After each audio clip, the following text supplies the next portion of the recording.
Welcome to this video showing you how to use the stove and oven at our bunkhouse RV. First of all, be aware that there are 5 dials.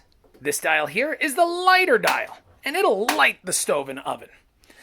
These 3 dials control the gas for the stove. This top one is run by this dial, the bottom middle is run by this dial, and the top right dial controls the top right stove. The last dial here is to control the oven. There's also a light, which is really cool. I suggest you use it. When you're ready to start the stove, identify which dial you want to use. I'm going to use the top left stove, and so I'm going to move this dial to low. Always ignite in the low position.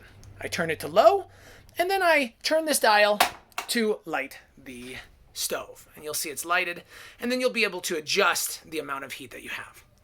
When you're done, make sure to turn it all the way to the off position. Again, if you wanted to start, say, the middle one, you'd push it in, go all the way to low, turn the lighter, and it'll light. Awesome. To start the stove, you'll need to use this very last dial. You'll need to push the dial in and move it to the lighter position. You'll then turn the dial here to start the pilot light.